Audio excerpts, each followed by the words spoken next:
That is correct, Matt. And with that, we start up another podcast. Another one. Can you believe it? I honestly can't. Every single time. I'm just like, goodness, we're still doing this?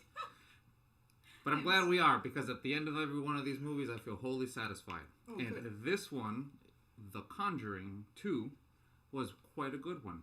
Oh. Yeah, I'm pretty excited to go through it with you guys, because it's one of those movies that I find interesting, because it asks you from the gate, it's like, are you going to believe this or not? Because if you're not going to believe it, you're just going to have absolutely, a fair weather time. It just, the movie will come and go for you. Mm-hmm. But if you're willing to meet it halfway and meet it within its ballpark of the people and the protagonists they're in, and like, what they're going through, it most certainly does leave you, wondering a couple things. And what I found even the most great about the whole situation is that the more I believed in it, the more silly it felt. I was like, okay, I'm believing this aspect, and I'm like, wait, that's a rule too? Okay. But let's not get too ahead of ourselves. Right. Okay. So, classic horror movie, The Conjuring 2. Actually, this is, at least in this household, this is like a near perfect horror movie. As silly as it is on its first and multiple viewings. But this one really hits all the notches for us. And it is Hannah's favorite horror movie? It's definitely top 3 for me. Mm-hmm. And the reason for that is because it's such a classic horror movie. It's a standard haunted house horror movie, but in my opinion, they just do it better than all of the other ones. So we've been meaning to get this on the table in front of Jose for the longest time and force him to come to terms with all the crazy silliness that it offers up. So yeah, honestly, these kind of movies have never piqued my interest.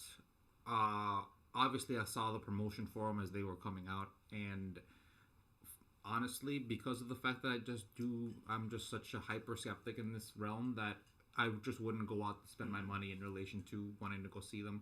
And I don't have the same, or I guess at that point, I hadn't cultivated the same kind of appreciation that you guys are teaching me in terms of like how to see a horror movie in another way other than just it being scary in a particular way.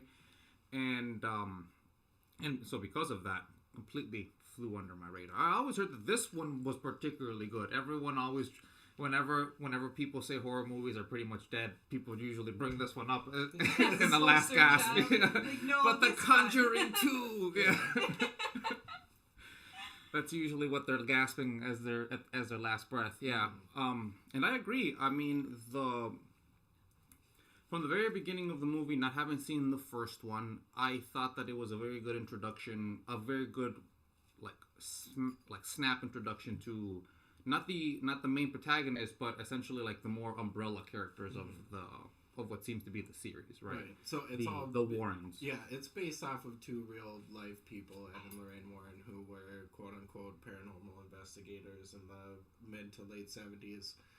Who this story is, they were actually involved with, although loosely, I think the movie kind of takes a few liberties with that. But so cards on the table, I think they're bullshit artists ever since I've heard the story, but not this particular story. The ones that they've been involved in, other than that, the Enfield haunting. This particular ghost story is like a famous story, and when it was playing the audio clips in the credit scenes at the end, those are the actual audio clips that were recorded on scene, and there's plenty of them too, and they're all really creepy. And as somebody that doesn't believe in like ghosts or demons or anything like that, it is really unsettling to listen to them.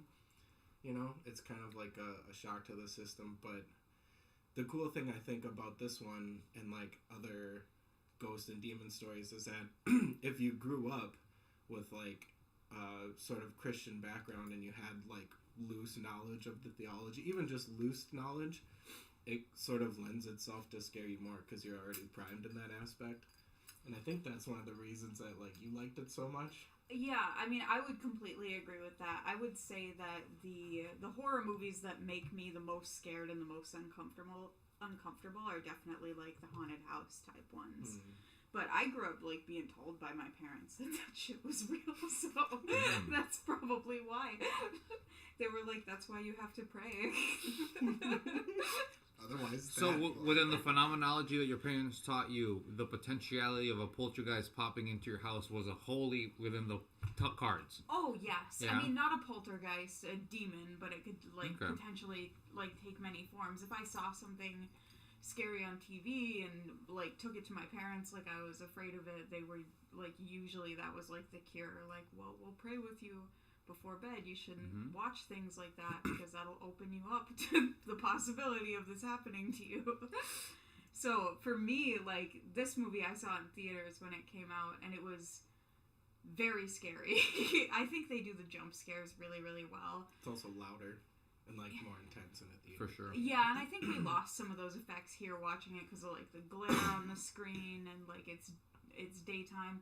I do think The Conjuring does the tension and the jump scares very, very well. But yeah, this was more of a scary movie for me than I think any of them that I've ever seen.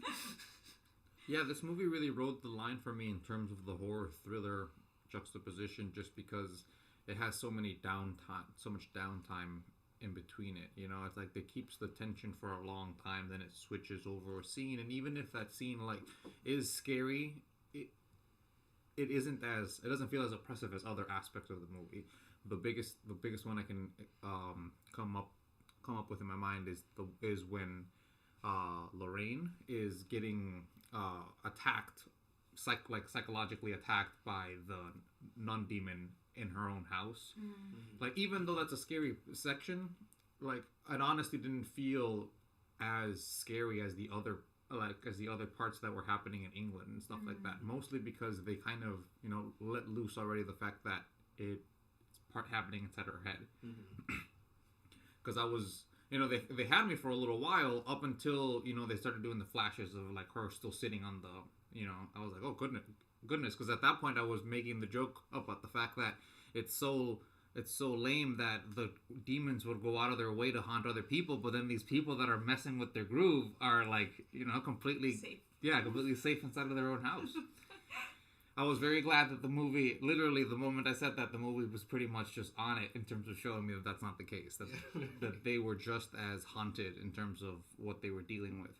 And I think your whole idea, your whole conception of Christian priming, Christian theological priming and stuff like that, really does play into everything when it comes to this movie. And the director really goes out of their way, I personally feel, and initially when they're showcasing the kids in England and stuff, that is 100% on the table. These kids are impressionable, they're just playing with seance things, they are not living in the best housing condition or the best familial condition, by far.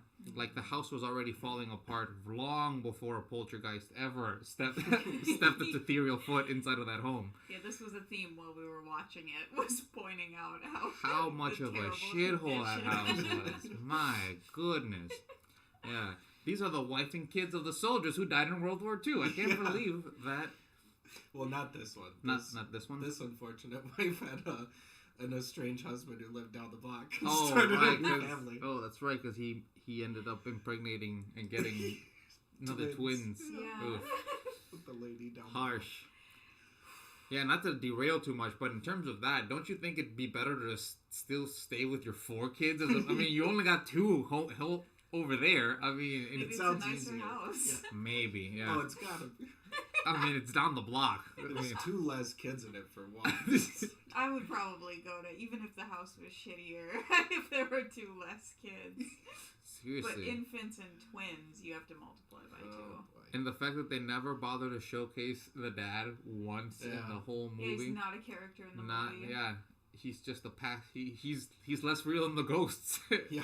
I wonder if that was a thematic choice or if that was actually the case in real life. Story. Because they do that often in movies, take away a dad or a mom, and that adds to the environmental pressures. But yeah, I do wonder if that guy was just such a piece of shit that this is true.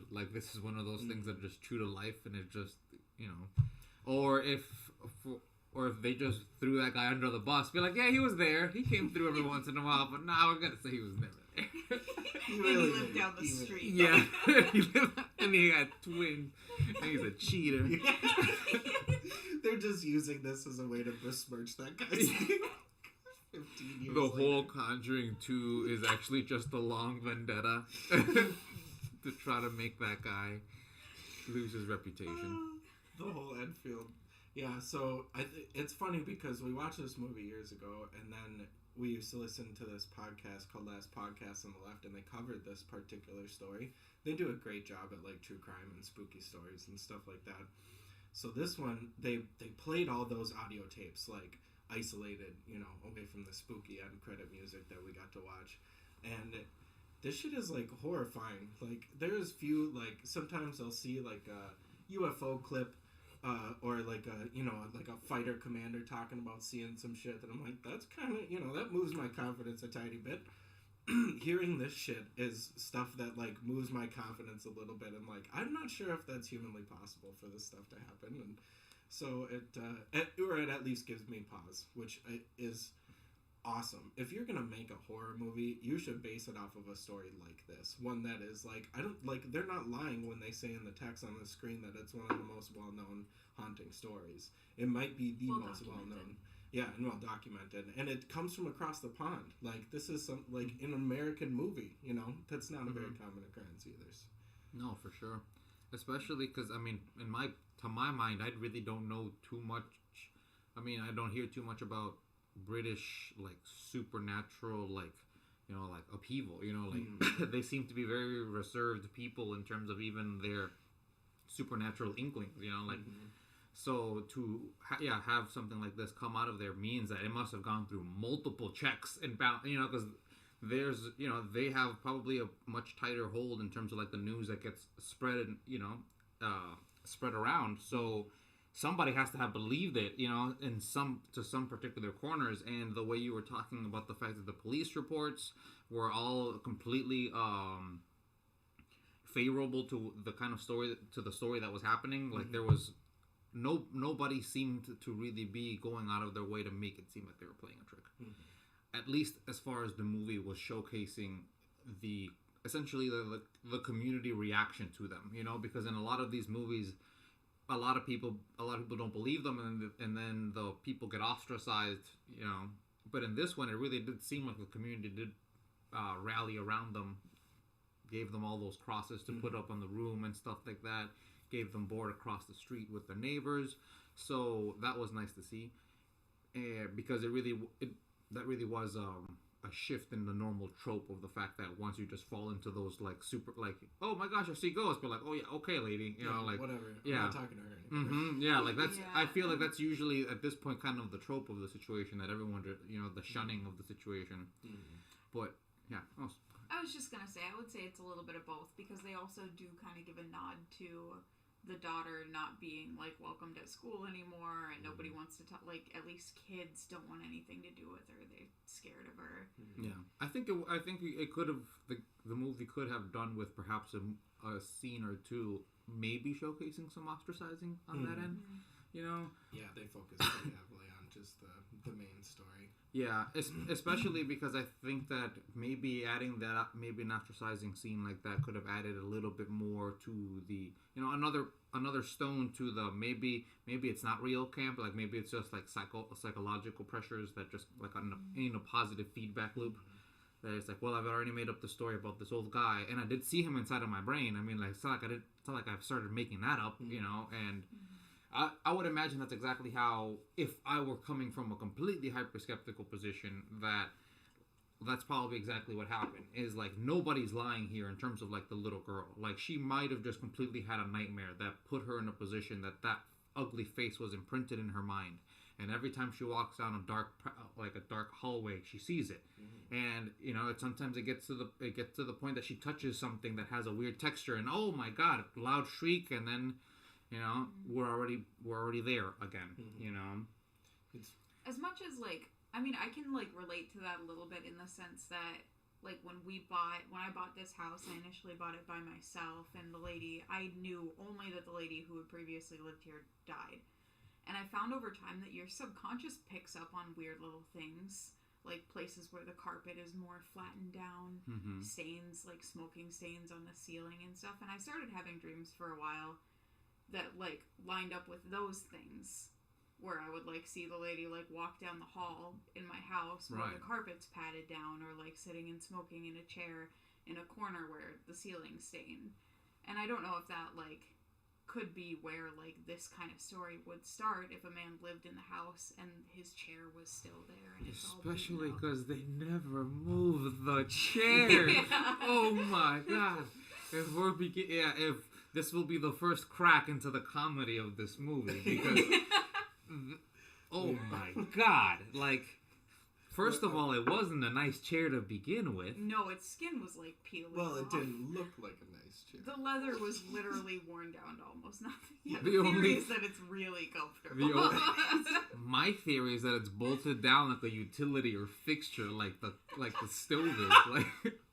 Like, sorry, it's foundational to the home. With the house. Yeah. You can't purchase the house without this. No. It made me wonder if there was... I couldn't remember if she said that a lot of the furniture was purchased with the house, or if it was just that chair. I mean, if the end credit situation is to be believed, right?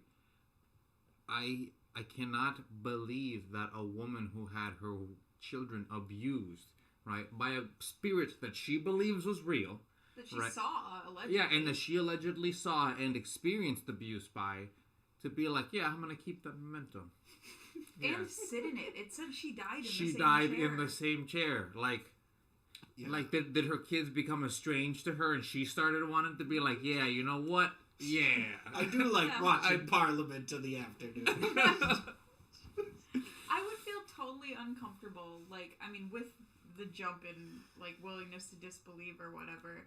If there was, and I was pretty certain there was a ghost who lived in my house who sat in this corner chair and, like, rocked in it all the time, I would feel totally uncomfortable sitting in it. I wouldn't want it in the house. Yeah, I don't understand.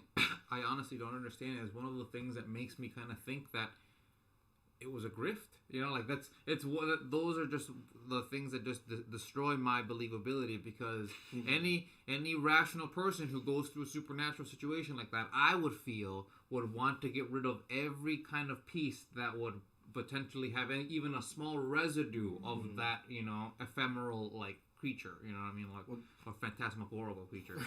To the film's credit, they actually do showcase the, like, skeptical sort of narrative throughout, and they include the scene where you see Janet destroying everything in the kitchen, which is legit, like, that happened in the actual story of this case. So, and, you know, there are plenty of... You can come up with a rational explanation for almost everything that happens in the movie, including, like you were saying, that this seems kind of like a grift if they ended up staying in the same house and sitting in the chair. Honestly, because it feels like that part just absolutely, it was like a sniper shot to the credibility of the whole situation from 5 miles away. Because and the fact that she died, I am imagining, right, because she died of old age, that she had to continuously, consciously try to die on that chair in order to be able to do so. And I can only hope that it isn't true, but it feels like to me that she was trying to like perpetuate the story about like the spiritual aspect of the chair, you know? Either that, or like with it being a grift, she would just sit in it all the time and be like, "This is the chair that got me all that money." All that money. Yes, it could be. She would sit in that chair and rock it and just laugh, you know? I will live and die in this chair. I think actually in real life, and this is just what I remember from the last podcast, but I think her family ended up being very poor, and or like they never made any money off of this story, but that is usually the case when it comes to these ghost stories, and it's probably because there's bullshit and there's nothing but media attention behind them. But And how do you monetize this story? Like, that's my biggest question, right? Because because this situation happened about 40, the movie happened about 40 years after the fact happened, right? So it's like, there's literally, like, nothing, like, aside from maybe your estate, you know, but that's... Well, it comes from, the Warner Brothers are in, like, some long legal dispute right now with Lorraine Warren, because Ed used this story along with other stories in their books, and that's how he sold books. So he made a living off of this, being a paranormal investigator. So it's interesting, you know. The legal dispute is the reason we haven't been able to get a third Conjuring movie. Yeah. So there's plenty of great stories in there. Like, true or not, these are fun things to put in horror movies. I was telling you guys that it just felt like a long episode of Supernatural or something. With a higher budget, you know, and the Crooked Man. The Crooked Man section was great. Yeah, like, their special effects were top notch for sure. Like, everything about it was really, really good. Yeah. The one thing that I can't get over, right, is the thing that pretty much made the biggest joke about the whole movie is the fact that the demon works on Rumpelstiltskin rules. and that's fine, actually, you know, like the whole, like, my name, like, knowing your name gives you power over you, but the demon told her its name. I'm like, what? Okay, we're really gonna blow your mind right now, okay? Because it is true that you come to this conclusion with her at the end of the movie that the demon told her its name, right? Yeah. It's even sillier when you watch it a second time or a third time because we just noticed. Well, you saw it first. And then, well, okay, you were watching The Conjuring for like the 40th time, and I'm supposed to pay attention. We've watched that movie the same amount of times. It's been about 4 times. I'll let you. You were playing a video game. I will let you blow his mind then. Yeah, please. Because I felt like I shotgunned myself right when I was like, "Are you kidding me?"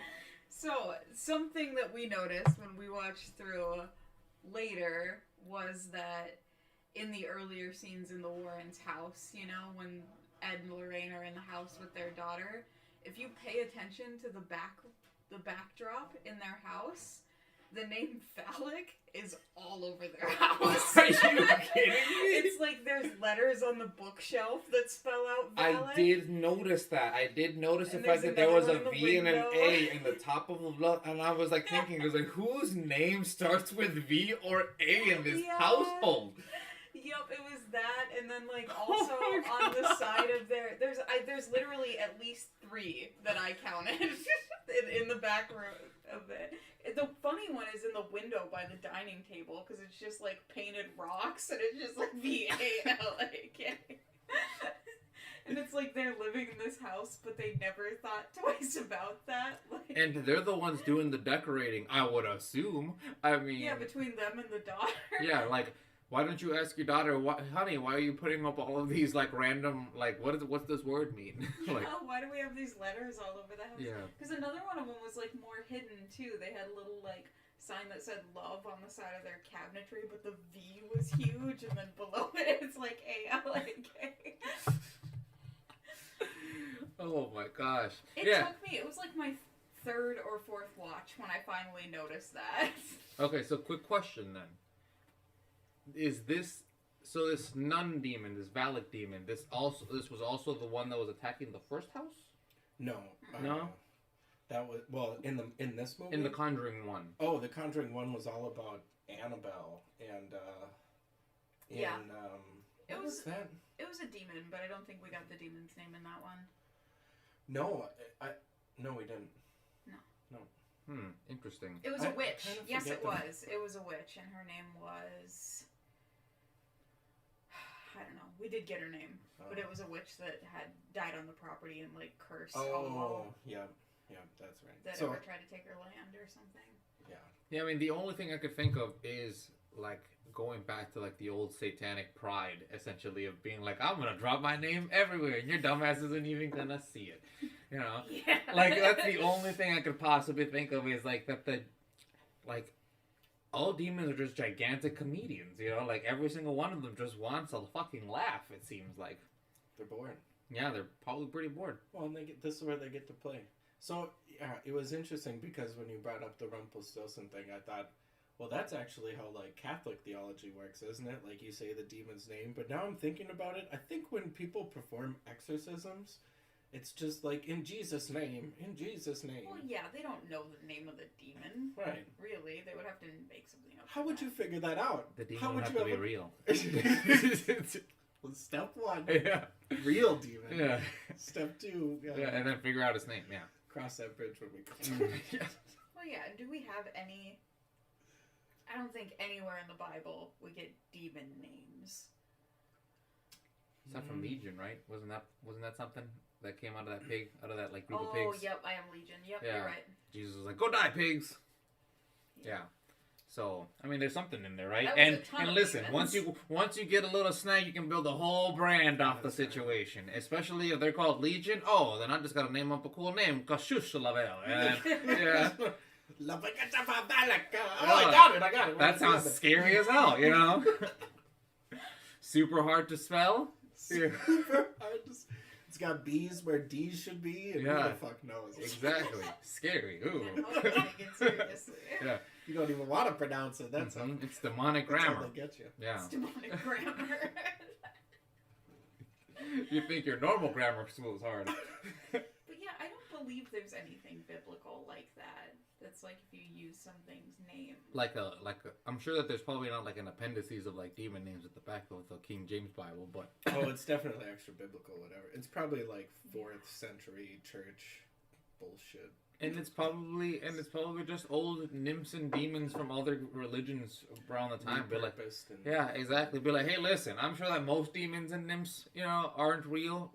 Me being a barbarian in the 4th century right now, but the one that I just saw, let me tell you, like this one is definitely the real deal. Yeah. That's such the mind fuck though, like, because when the mom woke up during the second night, the kids were freaking out and went into their bedroom.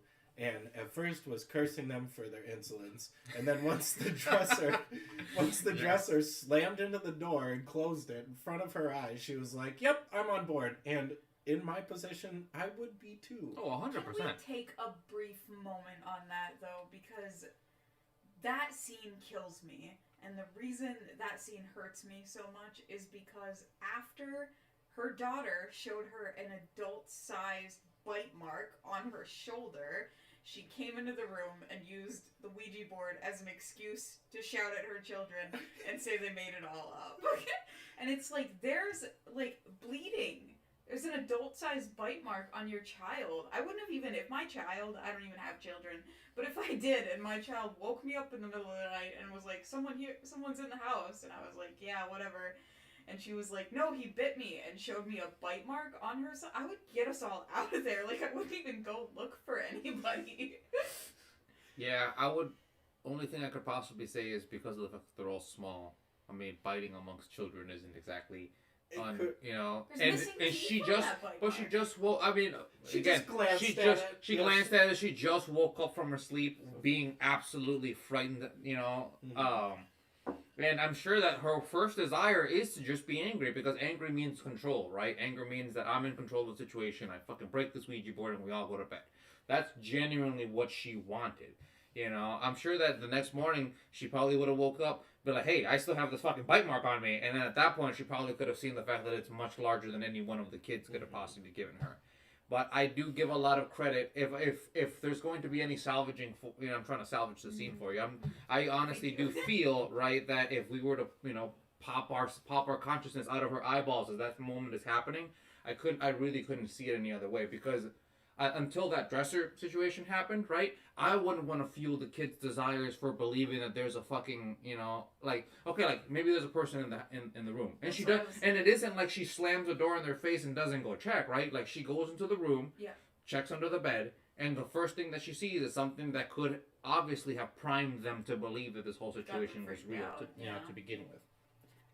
So I give a lot of credit. I give a lot of credit to all single mothers. Let me tell you, that's what the lethal introspection crew is first and foremost all about. And yeah, those little shits don't know how good they have it. Let me tell you. For sure. Yeah, honestly. And I feel the same olive branch must be extended to her, because Peg was having a very hard time. Just woke up in the middle of the night. She wanted to go to sleep, you know. Just a little. I'll give it. I mean, I can definitely. I don't know how I would feel in that scenario, but I did feel like, from what I saw, it looked like a serious bite. For sure. And it's like, if I thought that one of my kids bit another, like, I would probably, I don't know, but I feel like I would get to the bottom of that, because they can't be giving each other serious bites like that either. For sure. And listen, again, once they got over to the neighbor's house, they started investigating deeper, and they came to those proper conclusions. I personally don't feel that Peg, if we're going to believe the fact that she's not a grifter, right? Like, we're going to give her the complete benefit of the doubt that she is a victim in this whole situation, albeit either supernatural or because her teenagers are pulling some fucking prank on everybody. One way or the other, really right? mean prank. Yeah, exactly. One way or the other, she's still the fucking victim here, because she's just some fucking poor lady, probably just trying to keep her head down and just, try Well, to... I do want to call out, though, I mean... I don't know the details, how many of the details came from the real story, but if we assume that most of them came from the real story, just for the sake of the conversation, then I would say that the scenario where Janet gets locked in the padlock room by herself would imply that either there's a demon in the house or a ghost in the house, or her mom is involved in the prank. Because she can't padlock herself into the room from the outside. Yeah. Right. Yeah. But who had the key? Who had the key in order? The mom had to go find it. Yeah. Yeah, that's a good question. I mean, they leave that situation very open because the Warrens did monetize it. Well, they'll monetize anything. Yeah, for sure. That was their bit. That's how they ate meals. Like, yeah, they needed food. Yeah, they sell books. It's ideal for them that it is a demon or a ghost. Oh, of course, right? Like, it behooves them the fact that that's true. But at the same time, I would imagine that hoping that none of them are like, I'm grifting these people. Like, hopefully none of them are going fucking full on dastardly, like Dick Dastardly, and every single night just doing that little hand thing. I would imagine that they're assuming that they're trying to help people, right? And I would really hope that they would try to maintain the same kind of professionalism that they sort of try to portray in the movie, right? Like, they came in there with a strong bout of skepticism. They're like, hey, listen, like, we believe in demons and ghosts and stuff like that, but we don't particularly believe in yours right away, And although the movie does go out of its way afterward to be like, oh, it's because there was like a force field that the demon was creating, and that's why I couldn't feel it otherwise, right? Basically, yeah. A mind force field, yeah. Yeah, right? Okay, whatever. Like, yeah. Those are the extra flourishes that would just have to happen in order to be able to have a movie, right? But well, yeah, because in the first one, I know this is like out of context a little bit, but in the first one, they walk into the house and Lorraine feels the spirit right away, basically. Yeah, so that's a good contrast. Yeah, and that's what I felt too, is the fact that they maintained a pretty good level of professionalism, and if Lorraine's desire to no longer want to do this anymore is to be believed, right? Then she has no cards in the game to being like, oh my god, there's another spirit in me. That's true. And I don't know, you listened to that last podcast on the left. I mean, like, were the Warrens, the real the IRL Warrens, like super like this is a ghost kind of thing, or like were they also like they were there in actual real life? If I'm remembering the story correctly, they were there for about a weekend and then they left. Like, they actually weren't a very big part of the story, but they certainly capitalized that when Ed Warren was writing books. For sure. So the real story, most of the information just comes from those investigators that were already there, and the police and the people in the neighborhood and shit like that. So. Right. Ed and Lorraine are kind of shoehorned in there to just continue the brand recognition kind of situation. Exactly. Be like, hey, you know who else conjures things? Yeah, I do want to like call out the police report though, because that has always been like kind of the most difficult part of the story for me to figure out how to work around, or how, like, at least to assess what might have actually happened, because it's still out. Like, in Enfield, there's a documented police report to this day that says that the chair slid down the hall and into the dining room and up to the table. Yeah. which is weird. And again, it's weird. Not to be too generalizing in terms of British people, but they just feel like their culture is just too reserved, you know, to be inputting that kind of stuff on a formal record like that, unless like the captain was looking at the constable who was writing and be like, no man, I cannot like that, like we gotta write it like you know, soften it a bit. But sure, yeah, exactly. Like soften it as much as you want. But I saw a chair move from one side of the room to the other. We checked for strings. There was this is nothing why they called us there. Yeah, exactly. Yeah. As a police officer, I imagine. I mean, you wouldn't want to do that also. Like, I wouldn't want to write anything that seemed ridiculous in my police report. No. Or reflective of, your mental health or something like that. Yeah, someone's going to be questioning you. 100%. Like, nobody stands to gain in this in the onset, right? Like, until, like, perhaps, like, the news cameras and stuff come in, maybe somebody can begin thinking about some form of grift, right? But again, from the perspective of Peggy being a single mother with 4 teenagers that maybe a couple of them are pulling a prank. As far as the adults go, I mean, like, they're just being pulled along and being like, well, fuck, like, it puts Peggy in a really shitty position, because how dismissive can you be as a mother in relation to, like, in relation to what your kids are saying is affecting them, right? It's either a psychological thing or it's supernatural, and it's like, I have to pretend to believe you, essentially, because otherwise you're going to fall off the deep end, because if even your mother doesn't believe you, I mean, like, those are foundational aspects that essentially break your psyche to a particular degree. Yeah, regardless, she has to take it seriously. And again, like, I don't know exactly what the markers are in my mind, but if I saw a fucking dresser fly across the room, there would be a confidence level change somewhere. For some belief for me, like, the shit would go up, you know, I don't know in what or for or towards what, but there would be cause for pause right there. Yep, 100%. Yeah. Especially if your daughter starts making those nasty sounding guttural noises, like, very convincing. Like, when you hear the actual recordings, they're chilling. They like, as a non-believer in this type of shit, they're chilling. They're still freaky to listen to. And she also uses, like, she swears a lot. And uses some, like, very mature language. Like the kind of thing you need to be an old man in order to be able to really connect with each other, like, properly. That's another thing, is, like, swearing correctly is something that usually young teenagers aren't getting right. Right, yeah. Yeah, and I think she's 11. Like, she's swearing in a mature way. Story in the movie, which is, if she is faking it, it's fucking impressive. Like, she... Yeah, she's an auteur, honestly. Yeah, somebody pay her money anyway. Like, honestly. She'd be the best ventriloquist on the planet. Yeah, I mean, the recordings that were played on last podcast, I think, were a little bit more extensive than what they played at the end of the movie. Just longer, yeah. Yeah, and it made me pretty uncomfortable to listen to. Because they actually, it sounds very much like in the movie. Ooh.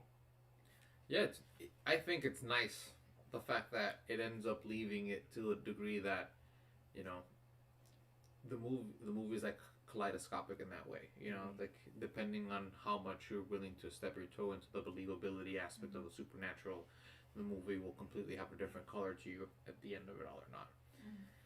And yeah, it's tough to say, because I mean, I'm not militant in my skepticism in whatsoever. Like, I do not wish to just keep myself disbelieving in everything, you know what I mean, that I consider to be extra or supernatural, right? Like, it just so happens that within the conceptions of my life, I've never had any sort of evidence, that any macro evidence in the community, and also no personal, like, anecdote that can essentially just 180 me in terms of those feelings, or even 45 degree. Like, there's just no shifting in that kind of.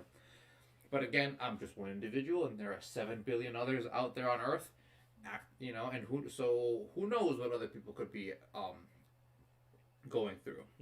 And honestly, both sides of the coin are absolutely terrifying, because if there are demons out there, that's absolutely horrifying. And if there aren't demons out there, but one's own psyche can meld to this degree that it becomes so antagonistic to yourself that your own family is in danger being around you like that, that's just as bad. even worse because at that point you're the villain to a particular degree. And so no matter which way you're looking at it, like the end result is always the same, whether you want to consider it, from a supernatural or just a mundane perspective. And yeah, the end result pretty much feels like it's the same. It's very good movie. Well, we're glad you liked it, as well as every other movie we've put forth so far. So that's like all strokes in the W column. No, I think there was one that you There was like one I didn't like. What was it? I don't remember that. That was a very quick answer. Yeah. I'm not sure that. I remember being specifically bummed out because Jose didn't like a movie that I felt strongly about in the W category. Yeah, I'm actually kind of wondering which one of those movies was. Well, we're gonna figure it out live. Yeah, hold on 1 second. Sit tight, everyone. Yeah, because we've watched Caliper, we've watched Creep, we watched The Ritual. Those so far all I've really liked.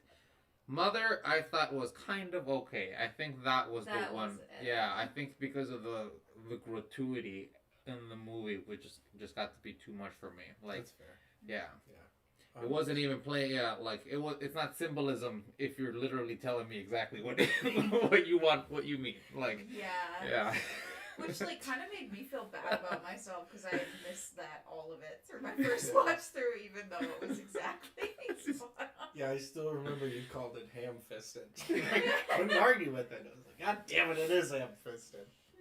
Yeah, I mean, but again, that's one of those situations where style does beat substance to a particular degree because the movie was quite something. Like, if you're just sitting there watching that movie, it is an avalanche of just things happening.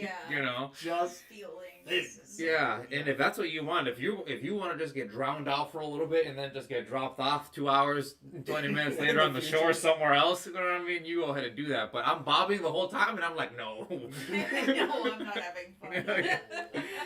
You got your water legs. Yeah. Yeah. All right, I think we're going to leave that on that. And unless you guys have anything else left to say? No, looking forward to next episode, Prisoners. We're finally doing it. It will for sure be. I'll get here an hour and a half earlier so we can make sure to get the full scoop on it. Yeah, so Hugh Jackman, Jake Gyllenhaal. If you haven't seen it, go watch it. And we'll talk about that next time. Yeah, in the future. All right, well, I hope you guys all have a good day and a good